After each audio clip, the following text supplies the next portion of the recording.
Hey, we're back. Welcome to another episode of Dove and Trey. I would like to introduce a very special guest that we have on the show today, Ryan Swann. Ryan Swann, would you please tell the audience a little bit about yourself? Absolutely, absolutely. I appreciate it, Trey. Thank you for having me. Hey, everybody, this is Ryan Swann. I am, a way of background, I have over 20 years of experience as an investor, traditional investor, angel investor, entrepreneur, corporate executive, and also a personal development coach. And I'm looking forward to the conversation today. And I'll just leave it there. We'll touch in some of my experience as we go. I love it. I love it. Yeah, today, if you don't know, we're going to talk about financial literacy and all the important elements of it. Some of the key elements that will definitely help our young entrepreneurs out there in the world, ladies and gentlemen. So let's get right to it. Yes, sir. I want to definitely just jump right in with you and ask you what is financial literacy? Can you tell me some of the key elements that I need to understand in this Yeah. day and age? Absolutely. Now, financial literacy, financial intelligence is really all about just understanding how money works, how it grows, how to access it, to leverage it to achieve your goals in life. And those goals may be entrepreneurially, those goals may be to retire, send your kids through college, but understanding how, buying your first home, understanding how money works as a fundamental kind of blocking and tackling, of society is super, super important, right? I can't stress it enough. It's something that needs to be taught early on. Actually, Brian and I have been talking to a number of organizations about how we get our young people, I'm talking high schoolers, understanding financial literacy and financial intelligence early on. So it's really about that foundation piece. You know what I mean? It's like the foundation of the economy of society, and that's what this is about. And some of the things we're going to talk about are things you may have heard of, but you may not really understand. So things like credit and debt and taxes and interest, and how you should think about budgeting and those types of things. And once they become part of your normal conversation, the things that you do on a normal basis, as simple as eating breakfast every day or eating dinner, it becomes a part of what you got to do, and it becomes easier. But it's getting through that first initial, that first information so that you can be comfortable with it, and understand just where you are. You know what I mean, good or bad, or indifferent. And so that's what it's about. Right. And something you touched on, man, about getting high schoolers involved, especially being African Yeah. Americans coming from, the PG County area, the DMV, those types of classes and that type of education isn't in our face, like it is in some other areas, where they learn these things at a very early age. And I think it's a great thing that you guys are reaching back to the youth to get our young guys and gals, our minorities on board with this financial literacy thing, man. I think it's great. Yeah, no, I appreciate it. Absolutely, absolutely. See, Brian and I have done financial literacy workshops in high schools, at University of Maryland. I think we speak there maybe 2-3 times a year, in the Black community, just getting the information out, and we got to continue to pay it forward. It's the only way we're gonna continue to grow in our community, and that's what we got to do. It's the only way. It's the only way. We got to get away from the crab in a barrel mentality That's right. when it comes to finances. You know what I mean? Like, and so yeah. Yeah, you definitely touched on a lot of key points there. And one of the things I heard you talk about was being consistent, having setting your mind to start being consistent. But something I want to like get right to it for someone who doesn't know anything, and it's like they're listening, and how do I get started into managing my money better? How do I get started into making my credit better? I don't have really good credit. I don't have a lot of money saved up for those people out there living in these scenarios. And like Daryl said, these young kids are so in the consumer mindset. We have to change that. And I think you and Brian are definitely an example of that change. So I just want to ask you, and I just want to pick your brain and understand, how does someone with a normal job, living check to check, get started? Yeah. Well, I think that's a very good question. Getting started is the hardest. It's the hardest part, right? It's like working out, right? Once you've been to the gym 3 days in a row, it's like the fourth day is easy, but the first day is like, man, it's hard, right? So it's the same way. But the good news is I'm gonna give y'all some solutions, some tips, some tricks, some ways to take some of that kind of resistance out up front. To get started, the first thing you want to do is understand where you at. I personally use mint.com. It's a free website. It is built by the same guys that make TurboTax, Intuit. And what you do is go on there, you create an account, and you link all of your accounts to it, your credit cards, your checking account, whatever you got, right? And you can start to understand and track what you're spending on, how much you spending at Starbucks this month. And what's that website again? mint.com. And there's other ones out there, but this is the one I personally use. I'm just telling you what I do. What I use. Mint, they don't pay me to say that. I'm not getting no kickbacks, even though I probably should be getting some not kickbacks. Yet. But not yet, right?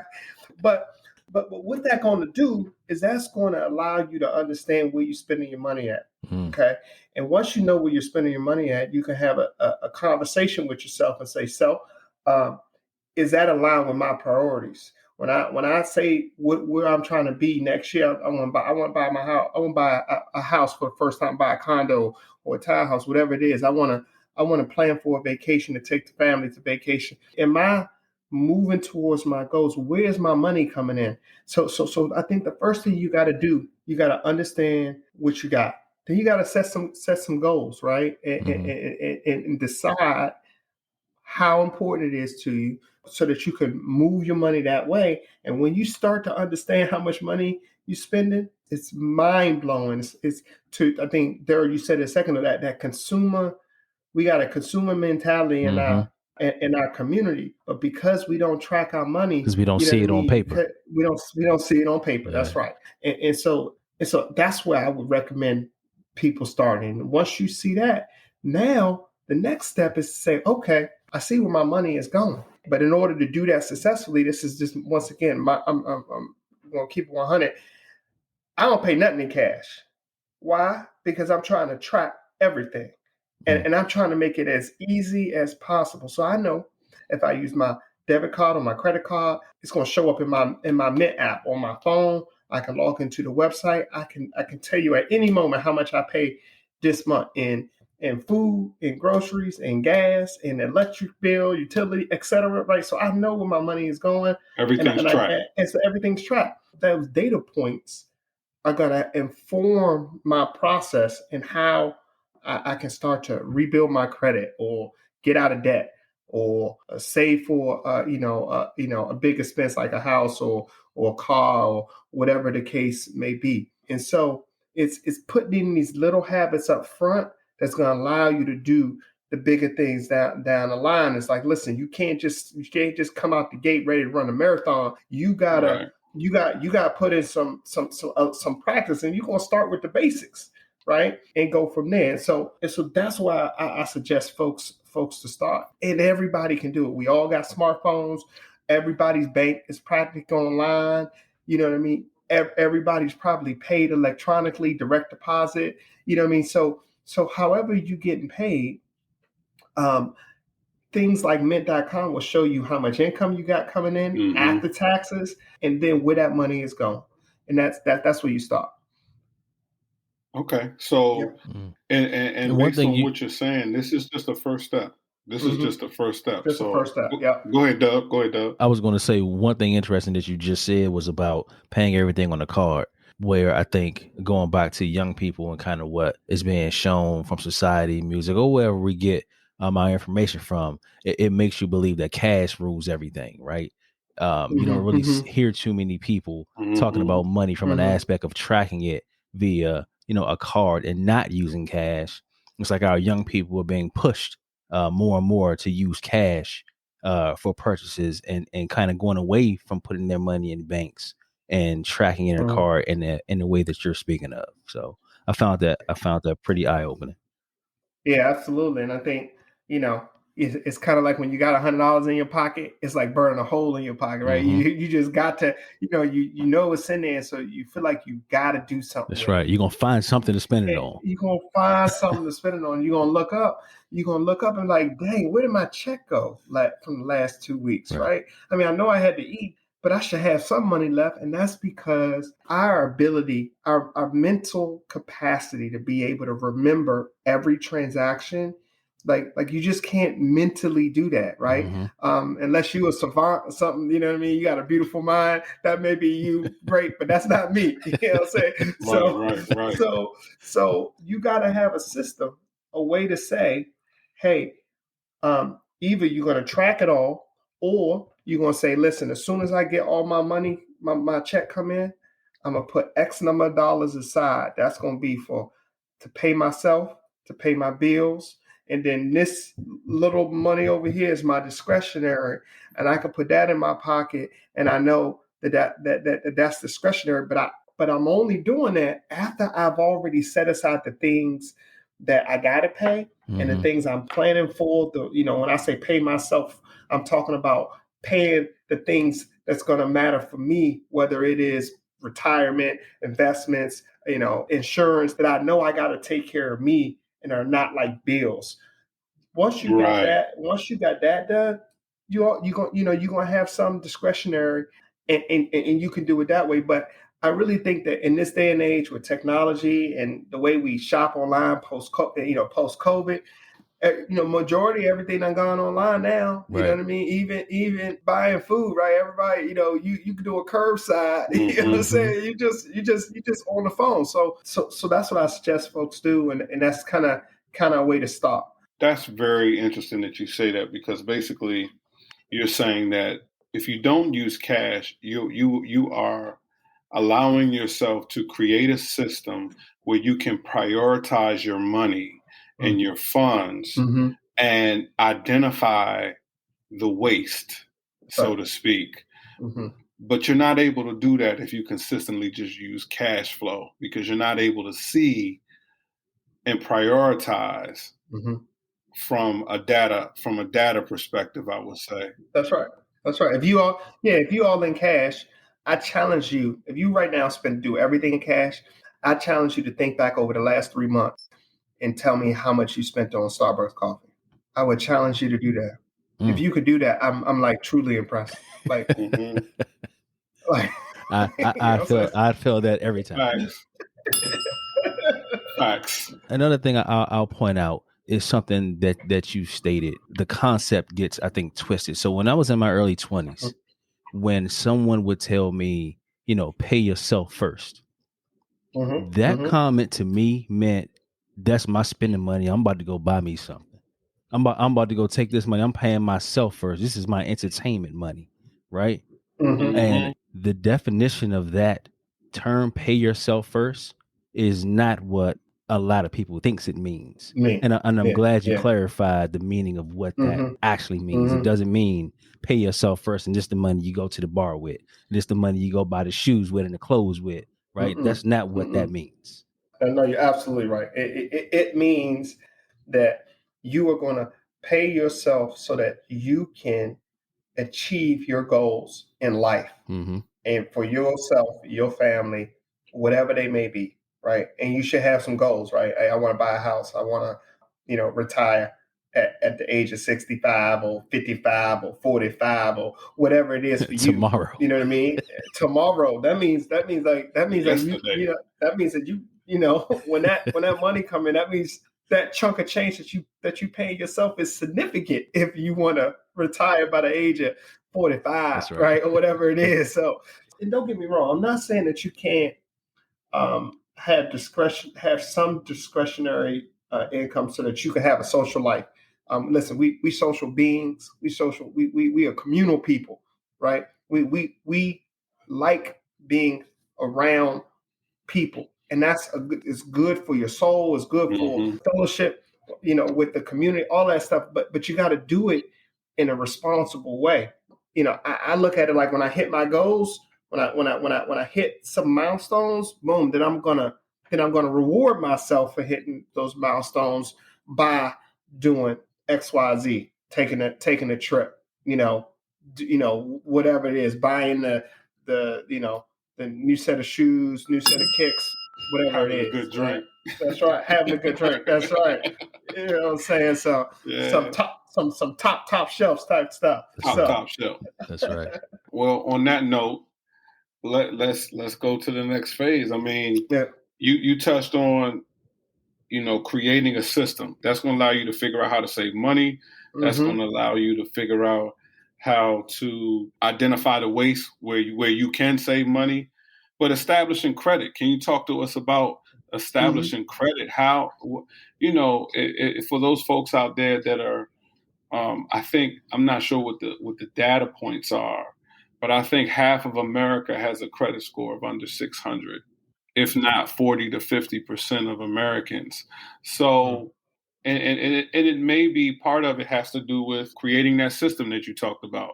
But establishing credit, can you talk to us about the fundamentals for someone who really wants to just figure out a way to get their credit? They have some debt. They may have some collections. They may have some bills, some student loans. We all know about those student loans. Speak to me about that from your perspective. Yeah, no, that's good. Great question, Trey. So understanding credit is super important. Listen, the two biggest things that drive your credit is your payment history. That's number one. And the second is your credit card utilization rate. Now, let me explain this for a second. Your payment history is, do you pay your bills on time? That's pretty straightforward, right? You get a bill, you gotta pay the bill on time, at least the minimum when we talking about credit. But the next thing that really gets a lot of people is this credit card utilization rate. Okay, if you got $1,000 credit card and you spend $500 of that card, your utilization rate is 50%. And that is high. That will pull down your credit score. And it's not a single card, it's the totality of cards.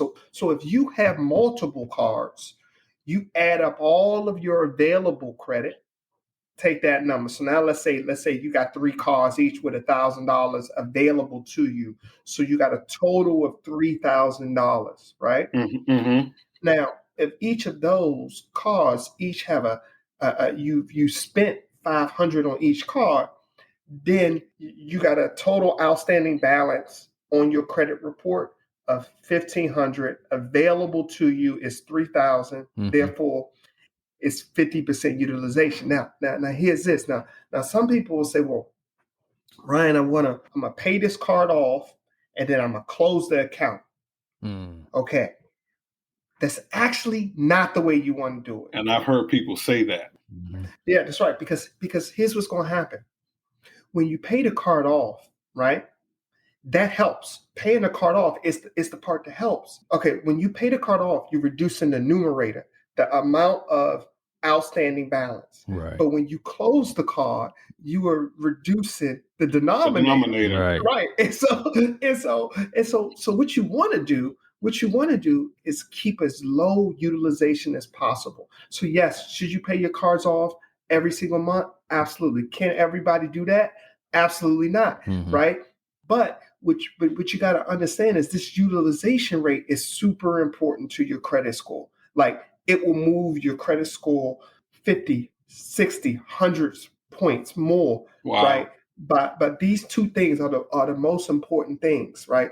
Everything else, they may move it a couple points here, a couple points there. If you people check your credit for a car loan or a mortgage. Those are moving little pieces. But this credit card utilization is a huge driver. And so what I tell folks is, listen, look at your whole all of your revolving credit. So that's credit cards, the Best Buy card, the Nordstrom card, the Macy card, all those store cards, all of that, all of those together, and say, all right, how much is my available? How much do I have outstanding? Now, if you're using mint.com, you already got that number. You right? know that. You know that information already. Mint.com. You already know it. You already know. And so as you pay things off, you want to leave it open until you are at a point where your utilization is so low that if you cancel the ones that are maybe got the higher interest rates, it doesn't negatively impact your score.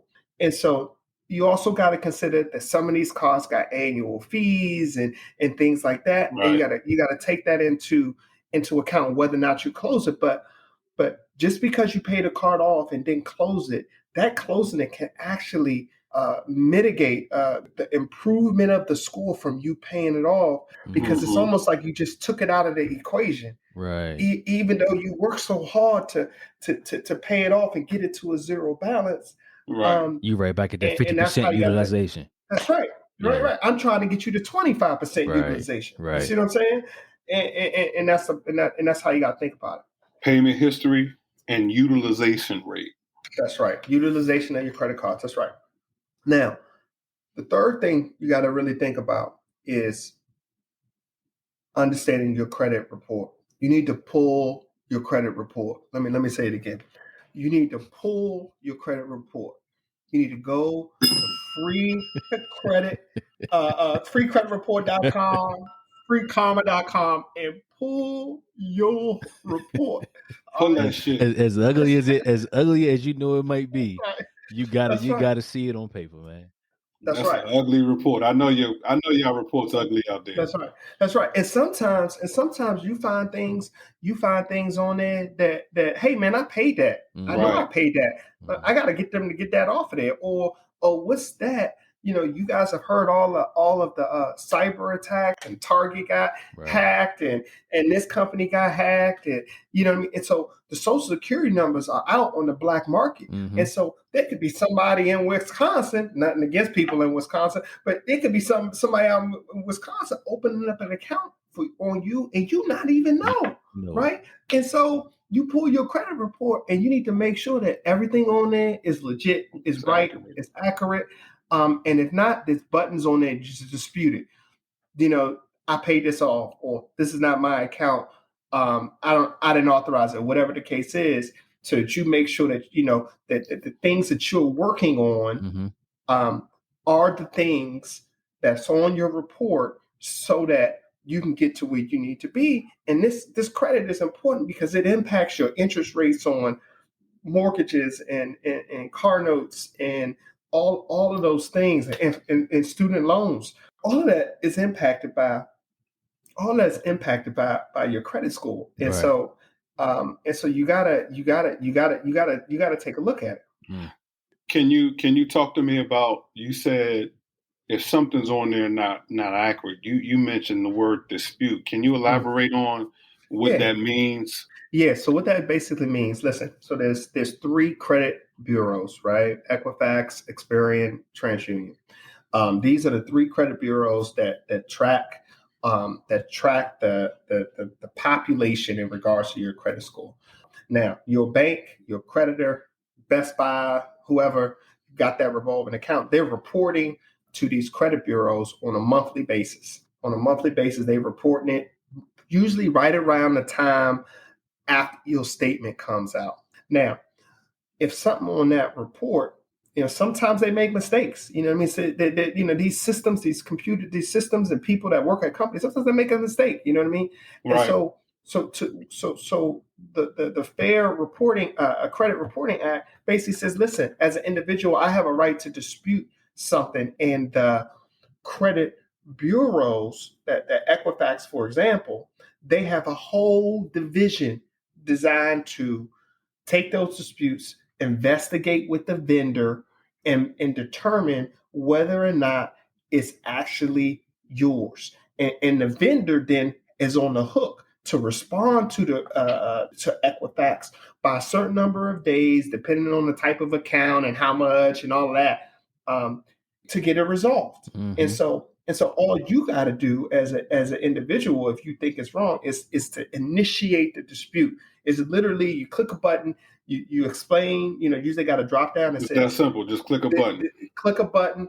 This is why I think it's incorrect, and they're gonna run with it. And they may in a month call you and say, hey, Mr. Swann, we got your request. We did some digging. Got a couple questions for you. You know what I mean? Did you do X, Y, and Z? You know what I mean? So you can't just dispute everything Right. that they're gonna determine whether or not it's real or not, right? Yeah. So that is super important because as you look at your credit report, you might see there's something wrong. No different than if you got your paycheck and the number wasn't right. What would you do? You would dispute it. You would go to your boss. You walk right up to that office, say, "Hey, That's this ain't right." Facts. Yeah. That's right. And I could tell y'all out there, it's definitely true because I've done that for my credit report where something was reported incorrectly. And if I recall when I did it, I didn't have to type like an explanation. Everything is like bullet. You just pick categories about why it's not yours or what's going on. And then I think they give it whatever time they give it to review it. And they will definitely get back to you saying, hey, we found that it is yours. This is accurate, or we found that it's inaccurate and we removed it. And I've personally have done that. So what Ryan's speaking to you guys is 100% accurate because I've done it and it is that simple. Facts. That's great information. I just think that that's critical because Ryan, you touched on fraud and identity theft and that kind of thing. And if you're not pulling your credit report, you don't know what's going on or what's being used. If your Social Security is being used in an inappropriate manner, you pulling that credit report, you can dispute those things and also, report it as fraud, but you can also dispute those things that didn't belong to you, so to speak, or that bill, or the bill wasn't accurate. Is another thing to also check to have something be updated. Let's say, it says you owe 20,000, but you only really owe 3,000. And I would think that would be something that you can actually dispute. I don't owe 20,000. I only owe 3,000. Yep. And I would think that those results at some point would even actually make your credit score go up. Absolutely, because going back to what we just talked about the utilization, right? Let's say that credit card that you're talking about has a credit limit of 20,000. So if on your credit report it says that you got an outstanding balance of 20,000 and the credit limit is 20,000, now your utilization is 100%. You're gonna get dinged like 100 points. Easy for 100% utilization. So then if it's really 3,000, well now your utilization is significantly lower. It's like 12%. And so that makes a huge difference. But if you ain't never pulled your credit report, you know what I mean? Never know. Listen. Nobody cares more about your credit score than you. It is your responsibility to do it. You know what I'm saying? And so, you know what I mean? It's like, I can't want it more for you than you want it for yourself. That's and right. So therefore, all you got to do is free. You can just go to the website and do it. It takes 5 minutes. Cost you nothing. 5 minutes. Something you just said about you got to want it more for yourself than anybody else does. That people tend to know when they don't have good credit. And they figure as long as I can get what I want, I don't care what my credit score is.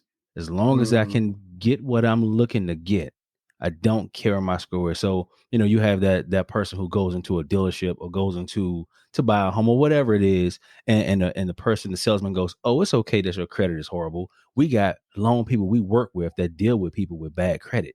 So don't worry about it. I'll get you in this product or whatever it is you want to buy, so don't worry about having bad credit as long as you get what you want. Right.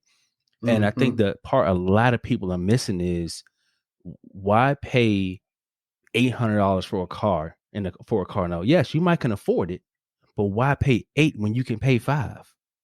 That's right. Right? Save the 300. It's not the point that you can pay it. Exactly. Yes, you can pay that much, but why would you That's want to right. pay more than you Right.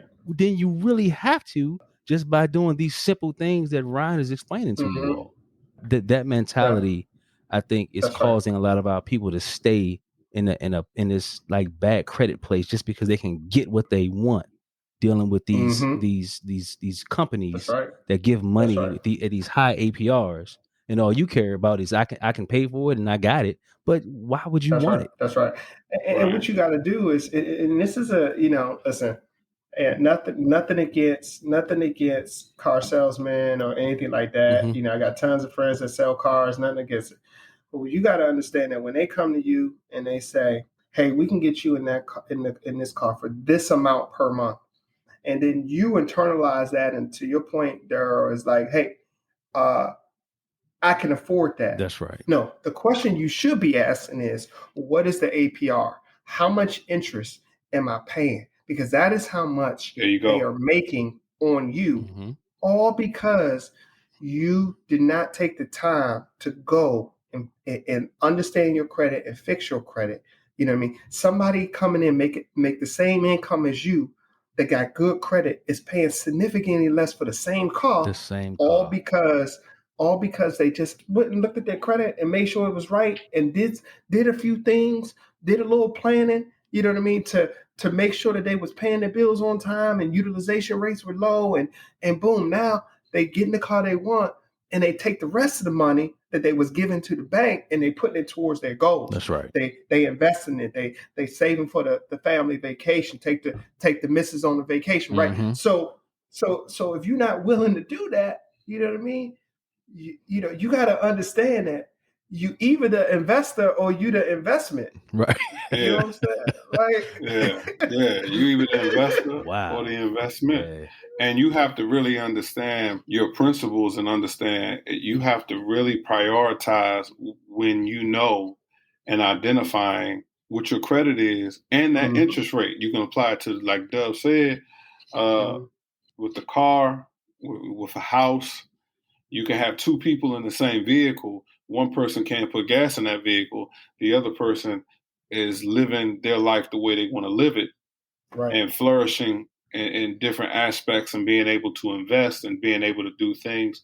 The other person is just getting by, but yet they have the same car. And that's because of those examples that y'all both highlighted. So you have to really prioritize and really understand that you are now being I would say you are now being pimped. You cannot allow yourself to be in that state of mind for a long Exploited. period of time. Exploit it. You can't. You have to be better. You have to be better. And we've all been there. I've been there. But you have to understand that that's not the proper way to do it. You got to prioritize your money, and you have to make sure that you take care of your credit and do some of the things that Ryan was talking about. But definitely good points. Definitely something that I hope everyone is thinking about, because again, the system is not going to change. Right. The system wants you to look at the shiny thing in front of you and saying, "Hey, don't you That's want right. this today? Like, you want this That's right. now, and you can have it now. Just come on down and we'll give it to you." That's right. Right. At least that's Instant what they tell gratification. you. Right. They'll tell you, "Yo, we'll give it to you. Don't worry about it." Right. Have some patience and take the long route. Take the long route. It's always the best route. That's right. Take the long route and get some people around you that's been down that road, and research and research and research. Take your time. Don't let your peers and what you see around you influence you to go out and do something that you're not ready for. Just because your friend or your girlfriend or your man or your woman is financially doing something better, that does not mean that you need to chase that dream. Your dreams are what you create within your mind and your goals. Don't compare your life and especially your finances, because you're gonna hurt yourself. do not compare your finances to someone else. That's right. Your finances are your finances.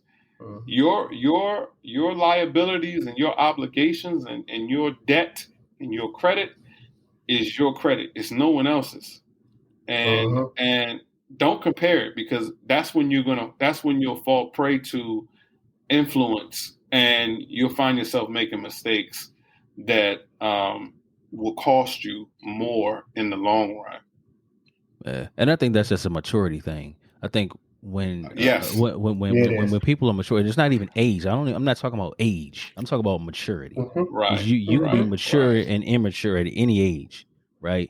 It's a difference of like you just said, Trey, trying to live a life that you see versus being okay in your own financial situation. Thank you. Right. That's it. And whatever situation you're in, you can fix it. Like credit. We were just talking about credit. Credit changes. It is not static. It is not something that stays the same. You can improve it and you can ruin it. And you can improve it again, because it moves. That's right. Right. Yep. So it's not a static thing. So people have to learn to be comfortable in their financial situation. Stop looking at what the next person has. Stop looking at the next person's car, the next person's house. Improve your situation, and your day will come where you can buy whatever it is you want to buy, or whatever brand you're looking to buy, or whatever it is. But you have to be patient. You have to be intentional. Right. I'm assuming like the credit and the money, it's intentional. It's not by accident. Like Ryan isn't where he is by accident. He didn't just stumble to be where he is. He is very intentional. And very that's intentional. What we as a community have to learn to be. We have to be more intentional about the things that matter, and stop letting the shining thing in front of us distract us from what really counts. And to capitalize on what Dub said, let's what he gave you an example of is competitiveness. People are competing with one another. The problem is you're competing in the wrong setting. You're competing on the wrong stage. Your peers around you and what they have financially and what they're doing with their credit and what they're doing in their lives should have nothing to do with your decision making, with your finances and your responsibility. So stop competing with those people. Stop trying to compete with those people, because you don't know that background. You don't know the process and what they went through and where they've gone to get to where they are. Ryan can probably elaborate a little more on what he's gone through and what he's done to get to the level that he's at. I know he spoke briefly about his background, but I really think that shedding some light on some of the things and some of the processes that you have gone through in life will kind of give folks an enlightenment, because I think people seem to look at the end result a lot. You go outside of your house and you see the lady next to you or the guy next to you got a bigger house, he got a bigger yard, she got a bigger purse, she got a bigger car, she got a more expensive car. You got a Mercedes, they got a Bentley. You got a 4-bedroom, they got a mansion. Everybody is in competition with one another for this clout. But the problem is that's not where you need to be putting your energy into. So, I just need people to understand that looking over to your partner or your neighbor, you don't understand the process. So for you to even compare yourself to their world, you've already lost. You have already shortened it, because you don't know the process and what they've done. So Ryan, talk to me a little bit about the process when it comes to you, or when it comes to, we've talked about creating a system for money management. We've talked about this debit. There needs to be a mindset talked about as far as this process. We talked about having consistency, which I would say is part of the process as well. But talk to me a little bit about your process in where you were and where you are today, because I think people always look at where you are today and they say, wow, that's what I want. I want the nice house. I want the nice cars. I want this and I want that. So what do? You go out, and as soon as you get a raise, as soon as your neighbor gets a raise, they go try to buy the biggest car they can find, or they go try to buy the biggest house they can find, when you went about a process in doing this. So talk to me about that. Yeah, so that's a good question. I think at a high level, so my process has been over the last 20 years is personal development. All right. You are the sum total of the 5 people that are closest around you. All right. And so when you look around you, the people you spend the most time with, if you're the most successful person in that group, I'm not saying don't hang out with them. I'm just saying that you need to span your thinking. Okay. And you need to be around people that got their own goals so that you can understand the discipline that it takes in order to achieve whatever it is that you achieve.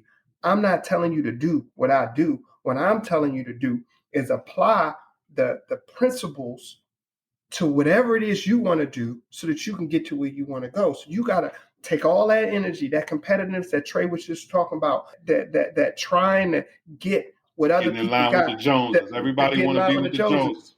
That's right. That Doug just talked about. And you need to use that energy to do some personal development. You need to focus on that. And so at the beginning of my journey, I had focused on personal development in a number of areas in my life, whether it's finances, entrepreneurship, investments, mentorship, spiritually, relationship-wise. Those things allowed me to understand where I was good at and where I was horrible at, right? You know what I mean? Like, I remember when my credit score was crap, you know what I mean? But now my credit score been 850 for I don't know how long. You know what I'm saying? And so, listen, what you focus on gets done. If you spend all of your mental capacity, your energy looking at the Joneses, you know what I mean? You're going to be an expert on what the Joneses got, not what you got. Do you see what I'm saying? And so you got to take that in. You got to read some books.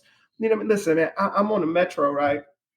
I got out of college. I spent first decade or so in the government, and I'm on the metro 45 minutes into the city, to get to work, 45 minutes back, and I'm reading books. I got my little Kindle. This is when Kindles was the thing.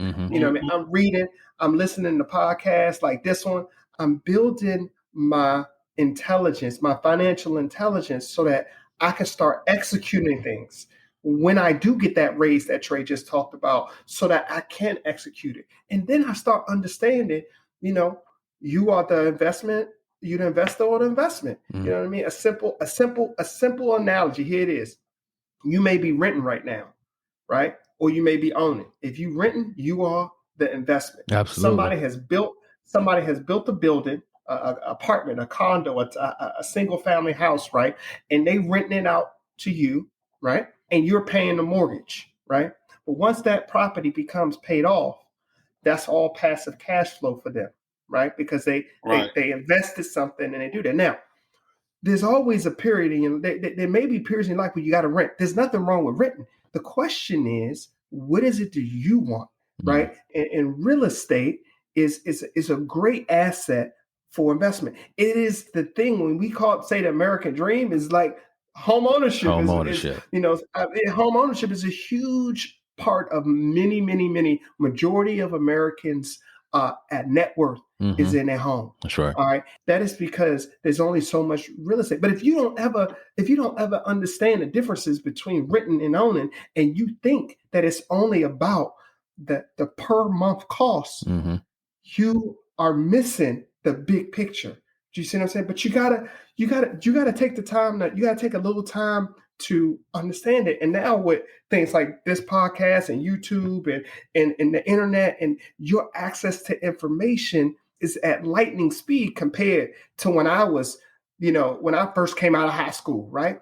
And so now your ability to accelerate and get to where you want to go is actually even better. Mm-hmm. You know what I mean? So what you got to do is you gotta spend that time. You know what I mean? You gotta when I'm working out, I'm listening to podcasts. When I'm in the car, I'm listening to something that's feeding my mind on things that I want to learn about and understand so that I can apply them to my life.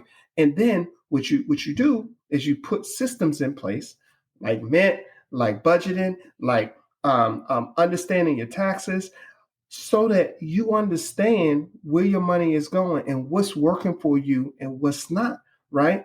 And so it's all about this personal development. This mindset is so important. Like you see the things, you see the shiny things, but what you should be asking that person is, and here's another thing: when you do see the shiny things, you don't even know if it's theirs or not, right? It could You be got that right. it could be Uncle Joe's. That, That's you know what I right. mean? Like it could be, you know what I mean? So you don't even, it's not like they showing you the title, That's right? right. Or they giving you access to their books, right? So that you can see. But let's just assume that you got a successful neighbor, right? Let's just assume that you got some, you know, you say, man, they really doing their thing. You know, you notice the new cars and stuff like that. Instead of worrying about that, I would be more interested in, like, tell me what it is what books are The you reading? process. That's right. Right. What is your process? Because What is the process? because that's more important. The flashy things are gonna come. And if you don't put that mindset in place, you know what I mean? You're gonna look up, and in 5 years you're gonna be in the same spot. Listen, the definition of insanity is doing the exact same thing and expecting a different result. I'm telling you that you gotta do something different to get something different. So if wherever it is in your life that you know you're not where you want to be, then you have to do something different. And when the opportunity comes knocking on your door, right? The new job, that's the 20% raise, the bonus that you wasn't expecting, right? You kind of like hit the lottery because you got this bonus, it's $5,000 you weren't expecting. What you gonna do with it? If your mindset not right, you know what I mean? That's Your right. mindset not right, you're gonna spend it when you should be trying to take it and double it, right? I'm trying to take and 5,000 and double it, right? Now I'm not talking about making 4%, 5%. Why? Because inflation is more than that. So listen, if inflation is 7%, that means that if you are not making at least 7% on your money, you are actually losing money.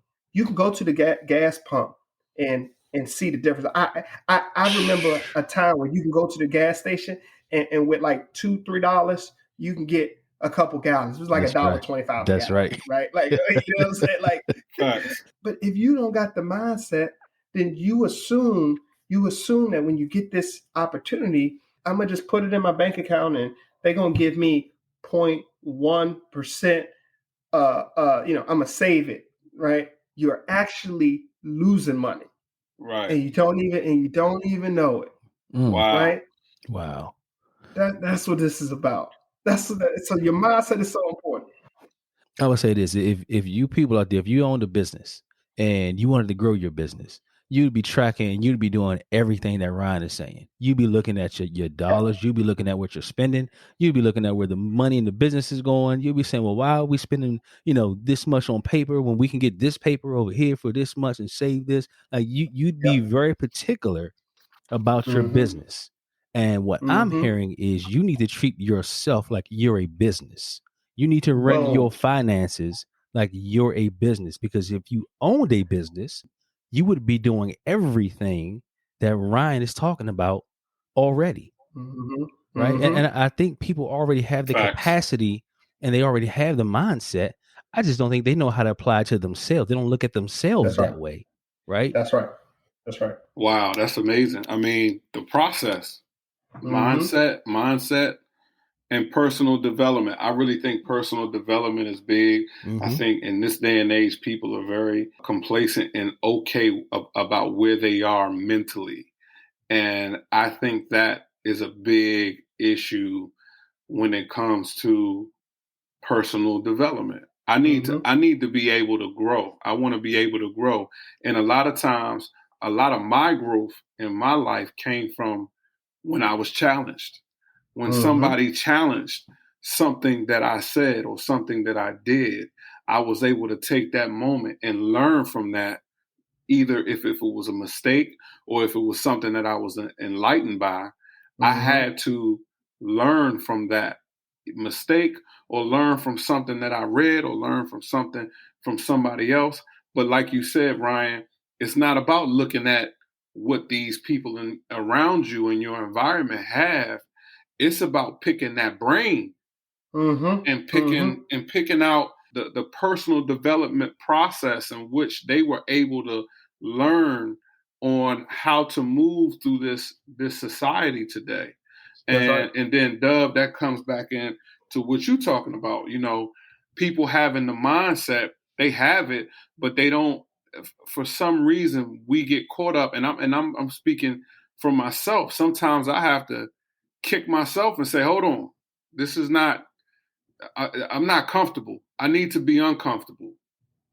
I don't want to. I need to be uncomfortable. So because when I'm uncomfortable, I want to learn more. I want to develop more. I don't want to be comfortable, because once you become comfortable, you become lazy. We all know how that works. You don't even want to learn. Somebody says something to you. Oh, okay, no, I'm good. But when I'm uncomfortable, I'm willing to listen. I'm willing to learn because I'm in an uncomfortable situation. And because I want that situation to change. I want that situation to be better. So I think you have definitely given us some real critical tools on financial literacy. That's right. Absolutely. And the last thing I would say on it is, when I think about how individuals can improve themselves and kind of understand that, there's levels in growth, and there are different ways to grow. Right. And if you just are open-minded enough to just learn and absorb and build a network and surround yourself by people that got his head screwed on right and going in the right direction, you'll be amazed of what you can learn and how fast you can learn it by just applying yourself. You know what I mean? Yeah. And it's actually not as hard as most people think. It's just that, like you said, Trey, they're comfortable. You know what I mean? Yeah. And listen, you know what you're doing now, what it's going to get you, because you're doing it now.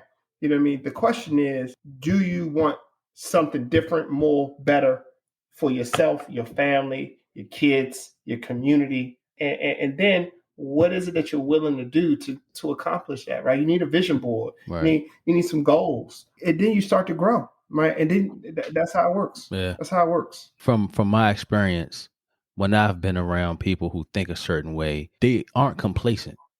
They aren't satisfied. Like they are appreciative of what they have, but they are always looking to add to it.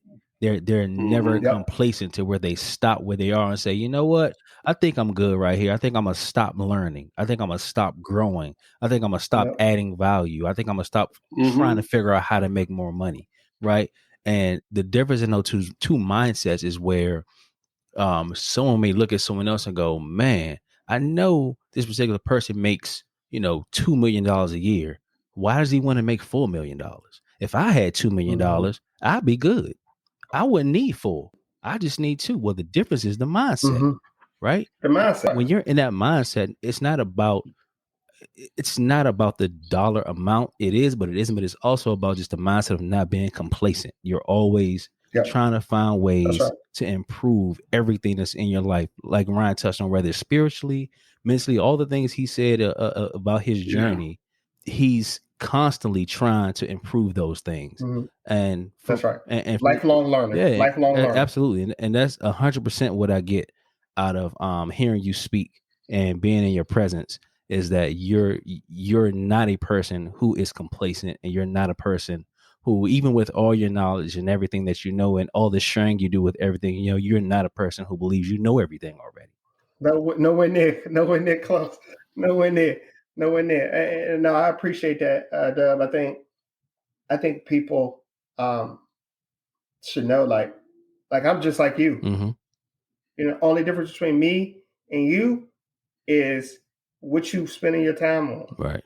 That is we all got Facts. 24 hours in the day. That's right. What you do with it, it's the compound effect. If we all got 24 hours in the day, right? And every day I spend 45 minutes building myself, whether it's physically, mentally, spiritually, and you don't spend that 45 minutes a day or 5 minutes a day or 30 minutes a day, whatever it is, over the course of 5 years, the compound effect is dramatic, right? You know what I mean? It's like night and day. It's like night and day. That's right. And so the problem in our community is that we are instant gratification. Most of it is short kind of sighted, right? And so when I talk to people in my network, guys and women that I know that are doing their thing. To your point, Doug, they are not complacent. Why? Because most of them, especially the ones in the Black community, they trying to create not wealth for themselves. They're trying to create generational wealth. They're trying to do something that's gonna really move the needle for their family. Major. You got a goal like that. You know what I mean? Like, you're trying to set up systems that are gonna help, like, the grandkids that you ain't even got kids yet. You know what I'm saying? Like, that's how you think. Mindset. I give y'all this one example and kind of illustrate that one moment I really, really got it. When I was in college, what part-time job I had, I was selling some life insurance. I had my health and my life insurance license, and I never forget the day that this Jewish guy came into the office, and I was training at the time, so he was talking to one of my mentors at the time, and he comes in and he says, I need to buy a life insurance policy that's going to pay my great grandkids. He says that my great grandfather had a life insurance policy that came to me, that took care of everything that I ever needed in life. And that the one thing that he asked that I do is to make sure I take care of 3 generations later. So you got to understand his mindset. His mindset is totally different than our mindset. His whole family thinks in generations, right? And they say, listen, somebody did something 2 generations, 3 generations ago for me, and so I'm good. I have no money is not a problem, right? Because somebody did something for me, and the learnings that went through the generation is that your responsibility is for the future generation. And so the things that you create, the things that you do, you need to be able to keep this going so that our family is always secure. And so that's major. And so when I saw that, you sit back and you say, why are we all talking like that? You know what I'm saying? And we know why. We know how we got here, right, and slavery and all that stuff, but it can change. It can change. It can change. It don't got to be like that in the next 100 years. No, it you doesn't. Know what I'm saying? Absolutely. And so it's things like that inspire me to, like, understand how money works, how systems work, how investments work, so that I can not only help my family and my community, but we can pay it forward, and we can show others that want to grow and learn how to do it for themselves, and how to make our broader community even better. And it's there. You just got to go after it, man. I'm doing stuff now that 5 years ago to 8 years ago I would have never thought that I would be doing. Your mindset isn't compound with limits. It's unlimited. It's unlimited. You don't know where your learning capability is going to take you. Or where. Yeah. So that's amazing, man. Yep. Yeah. So if you have any questions for us, shout out that email, Dub.